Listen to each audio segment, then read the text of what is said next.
I was in math, well, I was in chemistry anticipating that email and it didn't get to me, but then I was in math and I'm like sitting there on my iPad reloading and reloading and reloading, and when it got to me I was freaked out, so I didn't open it, but then like 10 minutes later I opened it and my friend Sam Corley was sitting next to me and she's like, oh my god, David just got into Columbia. And then like everybody in my math class knew, and I was like sort of embarrassed, but then I told Miss Dubinsky, I was like, I really have to go talk to Mrs. Berry. And so I like ran to Mrs. Berry's room and Mrs. Hoyer's room to tell them. And so it was like it was exciting. I was so excited.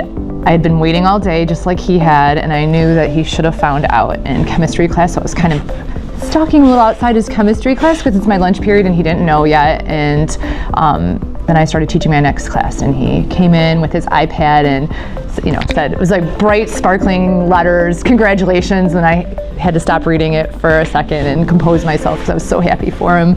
He came and told me. I was just so thrilled inside. My heart was just so full of joy for him because he has worked hard for this and is so deserving of it. So I knew it would happen. Before me in my immediate family, nobody has made it through college, and I'm just like so different from the rest of the people in my family. Like my sister and my brother are not academically inclined, and I like to do academics and I like to be part of school functions and stuff like that. So for me, this is a really big deal, and for my parents, it's a big deal to see that they're going to put someone through such like a wonderful school. I was fortunate enough to have David when he was a freshman, and right from the start he stood out. As he may have told you, he is the kind of person who goes above and beyond what you ask of a student. So even when he was a freshman, he would send me links to articles he read that pertained to what we were studying in class.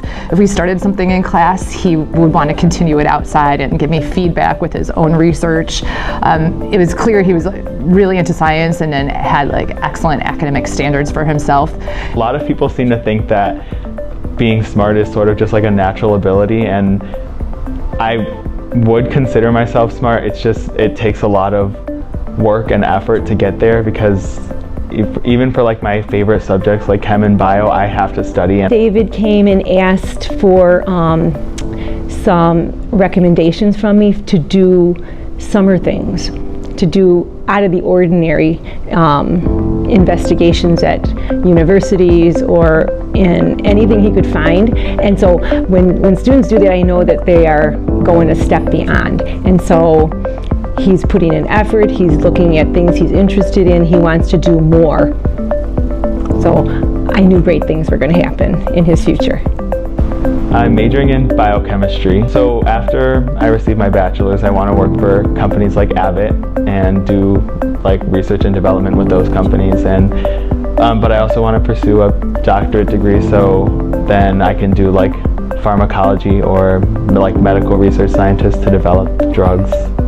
Sometimes when you're given this much talent, sometimes you have to think unselfishly about it, and what you're going to do with that talent is like a gift to society, because it also can be a burden that you have been bestowed with this greatness, and then you should use that to give back. And I'm confident that he will, because he plans on going into research and maybe medicine with like drug development. I have every anticipation that he will make a difference and be well known within his field.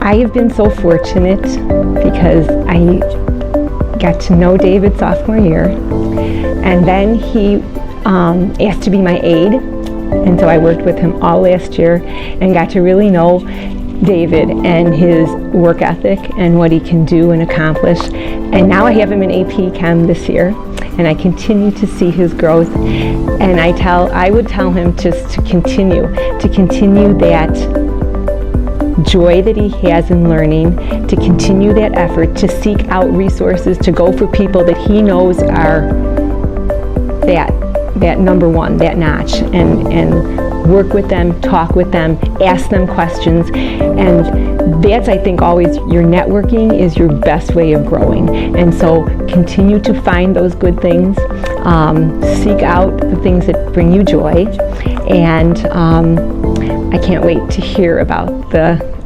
exciting things that are going to come in his future at Columbia and afterwards.